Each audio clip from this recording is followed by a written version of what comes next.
1398년 음력 8월 26일 해가 진 한성부 정안군 이방원의 저택. 열흘 넘게 이 집에는 칼 한 자루 없었습니다. 왕자들의 사병은 해산되었고 무기는 전부 불에 태워졌습니다. 마당에선 재가 된 갑옷 조각이 바람에 날리고 있었고 창고에는 빈 무기거리만 줄지어 서 있었죠. 밖에서는 누군가의 사람들이 이 집을 지켜보고 있었습니다. 칼이 없으면 싸울 수 없고 싸울 수 없으면 죽습니다. 이 집의 주인은 그걸 알고 있었습니다. 그런데 이 밤 한 여자가 남편의 손을 잡고 집안 어딘가로 이끌었습니다. 그리고 그곳에서 꺼낸 것은 모두가 사라졌다고 믿은 것들이었습니다. 이 밤이 없었다면 조선의 역사에서 가장 위대한 왕은 태어나지 못했습니다. 그리고 이 밤을 만든 여자는 그 대가로 자신이 가진 모든 것을 잃었습니다. 남편을 왕으로 만든 여자가 왜 그 왕에게 모든 것을 빼앗겨야 했는가? 용감한 이 여자를 만나기 전 구독과 좋아요 한 번씩 부탁드립니다. 1365년 고려의 수도 개경.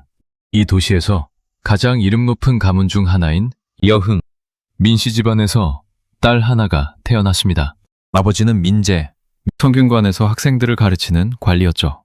여흥 민씨가 어느 정도의 집안이었느냐? 고려 충혜왕의 왕비인 희비 윤씨가 민재의 외사촌 누나였습니다. 왕실과 혼맥으로 직접 연결된 고려 후기 최상위 권문세족이었던 겁니다. 이 집안의 셋째 딸이 바로 원경왕후 민씨입니다. 17년 뒤인 1382년 이 집안에 한 청년이 찾아옵니다. 이성계의 다섯째 아들 16살의 이방원. 이방원은 이해의 진사시를 통과하고 성균관에 입학했습니다. 그리고 그를 가르친 사람이 바로 민재, 원경왕후의 아버지였습니다. 마침 집에 2살 많은 딸이 있습니다. 이 청년의 아버지는 요즘 외구 토벌로 전국에서 가장 뜨거운 이름 이성계. 민재는 이 학생을 사윗감으로 점찍었습니다. 물론 단순히 보는 눈이 좋았다고만 할 수는 없습니다. 이성계 집안은 무인 가문이었고 여흥 민씨는 대대로 문반 가문이었습니다. 가문의 급으로 따지면 고려 최고 명문인 민씨 쪽이 한 수 위였죠. 그런데도 민재가 이 혼사를 밀어붙인 건 세상이 바뀌고 있다는 걸 읽었기 때문이 아니었을까요? 고려 말 권문세족의 시대가 저물고 있었습니다. 무력을 가진 자가 다음 시대의 주인이 될 것이라는 감각. 학자 민재에게도 그 감각은 있었던 셈입니다. 1382년 18살 민씨와 16살 이방원이 혼인합니다. 혼인 이후 10년 이 부부는 함께 격변을 통과합니다. 1392년 시아버지 이성계가 조선을 건국했습니다. 이방원은 조선 건국에 결정적 공을 세운 사람이었지만 아버지 이성계는 계비 신덕왕후 강씨의 소생인 막내 방석을 세자로 책봉합니다. 이방원은 공신 자격도 받지 못했습니다. 이 시기 민씨는 남편 곁에서 내 딸과 내 아들을 낳았습니다. 그중 셋째 아들이 훗날 세종이 됩니다. 이방원에게 왕좌가 가까이 있으면서도 손에 잡히지 않던 그 6년 동안 민씨는 남편의 유일한 동맹이었습니다. 그리고 1398년 그 밤이 옵니다. 1398년 태조 이성계가 병석에 눕자 조선의 실권은 정도전에게 쏠렸습니다. 정도전은 사병 혁파를 밀어붙였습니다. 왕자들이 보유한 사병을 모두 해산시키고 무기를 불태우라는 명령이었죠. 표면적으로는 군사제도의 개혁이었지만 그 칼끝이 누구를 향하고 있는지는 누구나 알고 있었습니다. 이방원이었습니다. 세자 방석의 자리를 확고히 하려면 가장 위험한 존재를 먼저 제거해야 했으니까요. 사병이 해산되고 무기가 불태워진 뒤 이방원의 저택은 빈 껍데기가 되었습니다. 지금 비유하자면 총알 없는 군대, 엔진 없는 전투기와 같은 상태였죠. 여기서 소름 돋는 지점이 하나 있습니다. 무기를 불태우라는 명령이 내려진 것은 왕자의 난이 터지기 약 열흘 전입니다. 그 열흘 사이 조선 전체에서 이 상황을 역전시킬 수 있는 준비를 한 사람은 딱 한 명이었습니다. 이방원도 아니고 이방원의 책사들도 아니었습니다. 민씨, 이방원의 아내였습니다. 실록의 표현을 빌리면 이렇습니다. 정안군 방원이 처음에 군사를 패하고 진영 안에 있는 무기를 모두 불에 태워버렸는데 이때에 와서 부인이 몰래 병장기를 준비하여 변고에 대응할 계책을 하였던 것이다. 남편은 명령에 따라 무기를 태웠습니다. 아내는 명령을 어기고 무기를 숨겼습니다. 이 차이가 이방원의 목숨을 차였고 조선의 역사를 갈랐습니다. 만약 여러분이 그 밤 이 여자의 자리에 있었다면 어떤 선택을 하셨겠습니까? 발각되면 역적입니다. 왕의 명으로 태워야 할 무기를 숨기다 걸리면 남편만 죽는 게 아니라 친정까지 멸문입니다. 그런데도 이 여자는 숨겼습니다. 8월 26일 밤, 이방원은 아내가 숨겨둔 무기를 들고 거사에 나섰습니다. 민씨의 남동생 민무구와 민무질도 함께했습니다. 민씨 가문이 총동원된 겁니다. 아버지 민재의 판단, 말의 실행, 아들들의 무력, 이 셋이 하나로 맞물린 밤이었습니다. 그런데 실록에는 이보다 더 놀라운 장면이 남아 있습니다. 거사가 시작되고 이방원이 칼을 들고 집을 나선 뒤 민씨가 직접 남편이 서 있는 곳까지 걸어 나갔다는 기록입니다. 부인이 스스로 정안군 방원이 서서 있는 곳까지 이르러 그와 화패 콰바를 같이 하고자 하여 걸어서 나왔다. 화패 콰바이, 화와 패를 같이 한다. 쉽게 말하면 함께 죽겠다는 뜻입니다. 이방원의 신복 최광대가 필사적으로 말렸지만 민씨는 돌아오지 않았습니다. 그녀가 발걸음을 돌린 것은 종 김부계가 정도전의 갓과 칼을 가지고 나타난 뒤였습니다. 정도전의 갓과 칼, 그것은 정도전이 죽었다는 뜻이었습니다. 한 시대를 설계한 남자의 머리 위에 있던 갓과 허리에 찼던 칼이 종의 손에 들려 돌아온 겁니다. 그것을 보고 나서야 민씨는 집으로 돌아왔습니다. 이 밤을 한 줄로 정리한다면 이렇습니다. 남편은 칼을 들었고 아내는 그 칼을 건넸습니다. 그런데 조선의 역사서들은 이 밤의 공을 이방원에게만 돌립니다. 왕자의 난의 기획자, 실행자, 수혜자는 모두 이방원입니다. 민씨의 이름은 거의 나오지 않습니다. 무기를 숨긴 것도, 함께 죽겠다고 걸어 나간 것도 실록의 한두 줄에 묻혀 있을 뿐이죠. 하지만 그 한두 줄이 남아있다는 것 자체가 의미심장합니다. 조선시대 실록에 왕비의 이런 행동이 구체적으로 기록된 경우는 극히 드뭅니다. 기록한 사관도 이것만큼은 빼놓을 수 없었다는 뜻 아니겠습니까? 제2차 왕좌의 난도 비슷한 구도로 전개되었습니다. 회안대군 방간이 이방원을 공격했을 때도 민씨의 친정은 이방원의 편에 섰습니다. 두 번의 피바람을 함께 건넌 뒤 정종이 이방원에게 왕위를 넘겼습니다.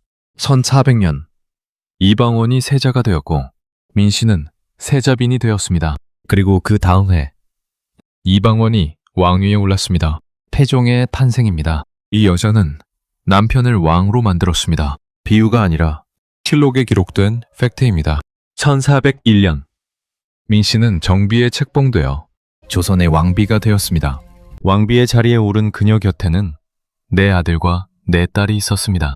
장남 양녕대군, 차남 효령대군, 셋째 충녕대군, 넷째 성녕대군, 장녀 정순공주부터 막내 정선공주까지 여흥민씨 가문의 전성기이기도 했습니다. 왕의 장인 민재는 여흥부원군에 봉해졌고 처남 민무구와 민무질은 공신으로 높은 벼슬에 올랐습니다. 왕의 아내이자 세자의 어머니이자 공신 가문의 딸.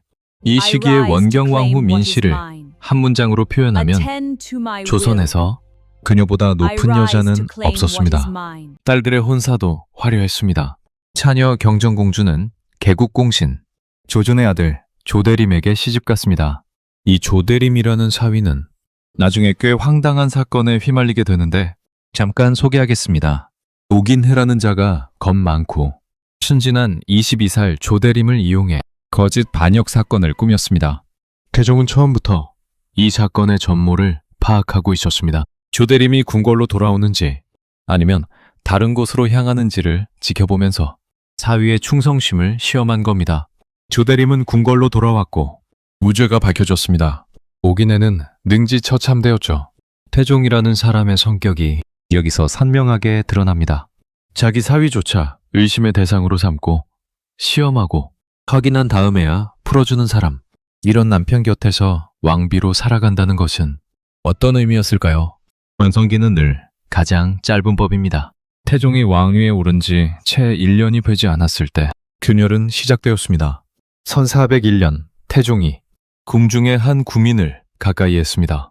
이를 안 원경왕후가 그 구민을 따로 불러 추궁했고 태종은 경노하여 완비초소의 시녀와 환관을 전부 내쫓았습니다.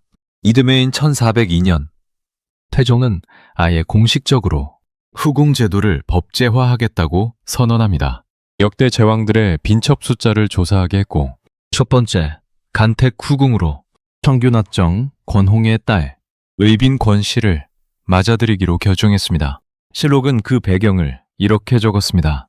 정비는 천성이 투기가 심해 사랑이 아래로 이르지 못하여 임금이 빈첩을 갖추고자 하였다.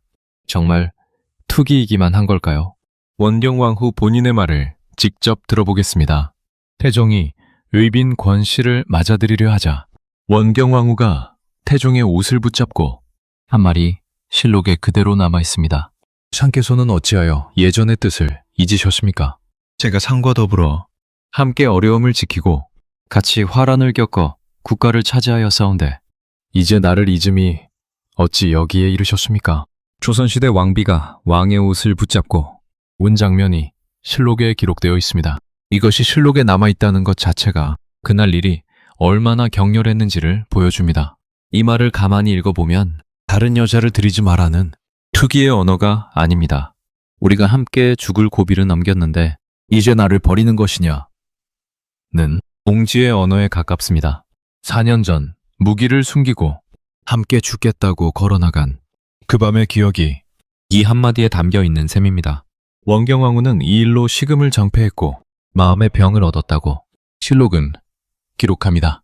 태종도 수일간 조회를 열지 못했습니다. 원경왕후가 진짜 두려워한 것은 무엇이었을까요? 후궁 한 명이 들어오는 것 자체가 문제는 아니었을 겁니다. 조선의 왕에게 후궁이 있는 것은 제도적으로 당연한 일이었으니까요. 원경왕후가 두려워한 것은 자신이 정치적 동반자에서 궁궐 안의 한 여자로 격화되는 것이었을 수 있습니다. 왕자의 난을 함께 일으킨 사람이 왕이 된 뒤에는 여러 여자 중 하나가 되는 것. 실록은 그 이후로도 원경왕후의 투기 기록을 계속 남깁니다. 태종의 후궁은 결국 9명까지 늘어났습니다. 그러나 실록을 쓴 사람이 누구인지도 함께 생각해야 합니다. 태종실록의 편찬을 주도한 사람들은 태종의 신하들이었습니다. 왕의 행동에 정당성을 부여하려면 왕비의 투기가 심했다고 써야 합리적이 되는 구조입니다. 실록의 투기라는 단어 뒤에 어떤 관점이 작동하고 있는지 한 번쯤 의심해 볼 필요가 있지 않겠습니까? 그리고 후궁 문제는 시작일 뿐이었습니다. 태종이 천안배를 죽인 진짜 이유, 실록을 되짚으면 다른 그림이 나옵니다. 원경왕후의 남동생은 4명이었습니다. 윈무구, 민무제, 민무휴, 민무회. 이 4형제는 왕자의 난에서 이방왕과 함께 칼을 들었던 사람들입니다. 누나의 남편을 왕으로 만드는데 목숨을 건 공신들이었죠. 태종이 왕위에 오른 뒤 이들은 높은 벼슬을 올랐습니다. 특히 민무구와 민무질은 태종의 측근으로 조정에서 막강한 영향력을 행사했습니다. 여기까지만 보면 당연한 보상입니다. 목숨을 걸었으니 대가를 받는 것이죠. 그런데 태종은 이 당연한 보상을 위험으로 읽었습니다.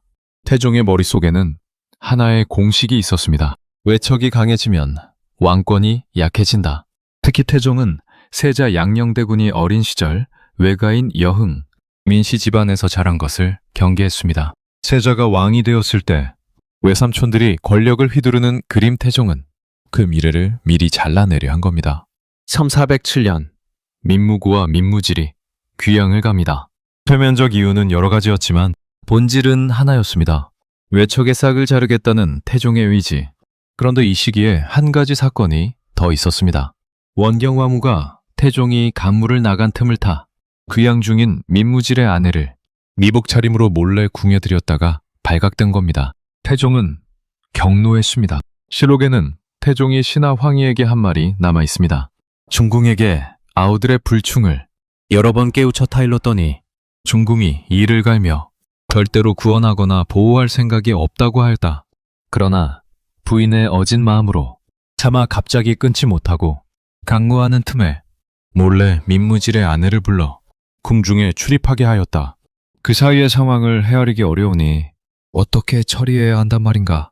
아내가 거짓말을 한 것에 대한 분노, 그러면서도 아내의 마음을 이해하는 측은함, 그리고 결국은 정치적 판단을 내려야 하는 왕의 자리.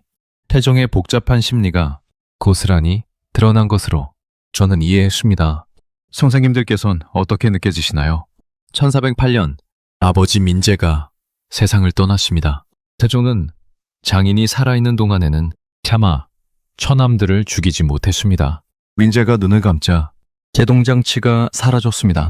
3410년 민무구와 민무질에게 자결 명령이 내려졌습니다. 제주도로 유배된 지 얼마 되지 않아서였죠. 그로부터 6년 뒤인 1416년 민무휼과 민무회에게도 같은 명령이 떨어졌습니다.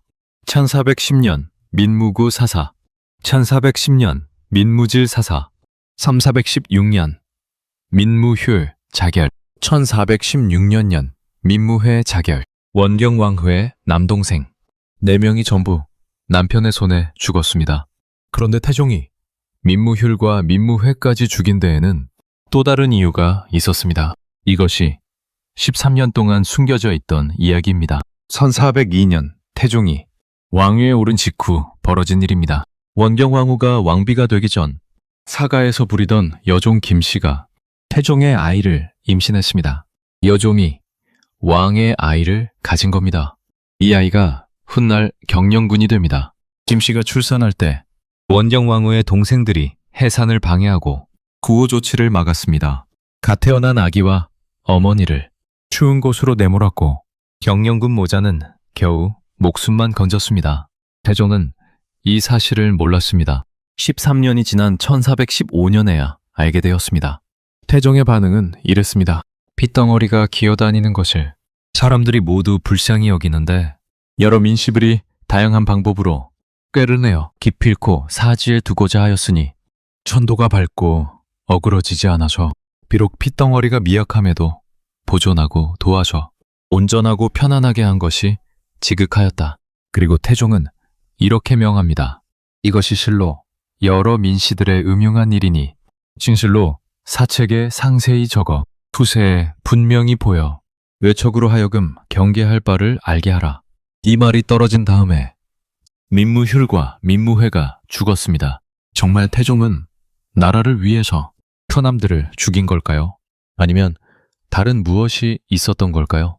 태종 자신을 돌아보면 흥미로운 대칭이 보입니다. 이 사람은 왕이 되기 위해 이복 동생 둘을 죽였습니다. 왕자의 난에서 무한대군 방번과 세자 방석을 제거한 것이 태종입니다. 형제를 밀어내고 왕좌에 오른 사람이 이제는 처남들이 권력에 가까이 오는 것을 용납하지 못한 겁니다. 권력의 속성을 가장 잘 아는 사람이 권력의 위험을 가장 두려워한 것. 태종의 외척 숙청은 어쩌면 자기 자신에 대한 공포에서 비롯된 것인지도 모릅니다. 왕자의 난 때 차남들이 보여준 그 충성심과 무력, 그것이 언젠가 다른 방향을 향할 수 있다는 공포. 자신이 그랬으니까요. 원경왕후의 아버지 민재는 태종과는 전혀 다른 결의 사람이었습니다. 성균관에서 학생들을 가르치던 학자, 왕의 장인이 되고도 권력에 손을 뻗지 않은 사람. 드라마 용의 눈물에서 민재를 연기한 배우 송재호의 대사 중에 실제 역사를 반영한 유명한 장면이 있습니다. 민재가 아들 민무구와 민무질에게 한 말입니다. 전하께서는 물 항아리에 물을 7홉만 부으시는 분이다. 그 물이 8홉, 홉 상승할 경우 물 항아리를 깨뜨리시는 분이다. 너희는 물이 아예 물 항아리 밖으로 넘치고 있어. 민재는 그걸 알고 있었습니다. 사위의 본질을 꿰뚫어 보고 있었던 겁니다. 민재와 민무구 형제의 결정적 차이가 여기에 있습니다. 아버지는 권력의 크기를 읽는 눈이 있었고 아들들은 없었습니다. 민재는 인종 자리에서까지 아들들에게 말했습니다. 이 집의 문을 걸어 닫고 한양에 다시는 얼씬도 하지 말아라. 그것만이 이 가문을 지킬 길이다. 아들들은 듣지 않았습니다. 민무구와 민무질은 아버지가 눈을 감은 뒤에도 여전히 권력의 중심에서 물러나지 않았죠. 민재가 세상을 떠난 1408년, 부고를 알렸음에도 조정 대신 가운데 문상으로 온 사람은 거의 없었습니다. 이미 민씨 가문이 태종의 눈밖에 났다는 것을 모두가 알고 있었기 때문입니다. 아버지 민재가 진짜 두려워한 것은 아들들의 어리석음이 아니었을지도 모릅니다. 사위가 결국은 아들들을 죽일 것이라는 확신이 아니었을까요? 한편 태종의 외척 경계는 원경 왕후의 친정에서 끝나지 않았습니다. 태종은 세종이 왕위에 오른 뒤에도 같은 일을 반복합니다. 세종의 장인, 즉 소원왕후 심씨의 아버지 시몬. 시몬은 명나라의 사은사로 갔다가 돌아오는 길에 태종의 명으로 의주에서 붙잡혔습니다. 경력을 왕명 없이 움직였다는 구실이었지만 본질은 같았습니다. 외척에 싹을 자르는 것. 시몬은 사사되었고 소원왕후의 어머니와 가족들은 천민으로 강등되었습니다. 시어머니 원경왕후가 겪은 비극이 며느리 소원왕후에게 그대로 되풀이된 겁니다. 남편을 도운 친정이 멸문당하는 구조까지 똑같았습니다. 태종이라는 사람은 이 패턴을 2번 실행했습니다. 한 번은 아내의 친정에, 한 번은 며느리의 친정에. 아버지 민재의 걱정은 결국 자기 가문을 넘어 다음 세대까지 관통한 셈입니다. 1418년 태종은 세자 양녕대군을 폐위하기로 결정합니다. 양녕대군은 원경왕후가 죽은 새아들 뒤에 겨우 얻은 장남이었습니다. 태종 본인의 말에 따르면 양녕 이전에 태어난 아들 셋이 모두 어려서 죽었고 염염을 낳았을 때는 이 아이마저 잃을까 두려워 본가가 아닌 다른 집에서 키웠다고 합니다. 원경왕후에게 양녕은 그런 아들이었습니다. 태종은 양녕의 행실이 세자에 어울리지 않는다며 세세자를 결정했고 셋째 아들 충녕대군을 세자로 세웠습니다. 실록에 따르면 원경왕후는 이 결정을 말렸습니다. 그러나 태종의 결정은 이미 돌이킬 수 없었습니다. 약 2달 만에 태종은 충녕대군에게 왕위를 넘겼고 1418년 세종이 즉위합니다. 원경왕후는 세종의 어머니가 되었습니다.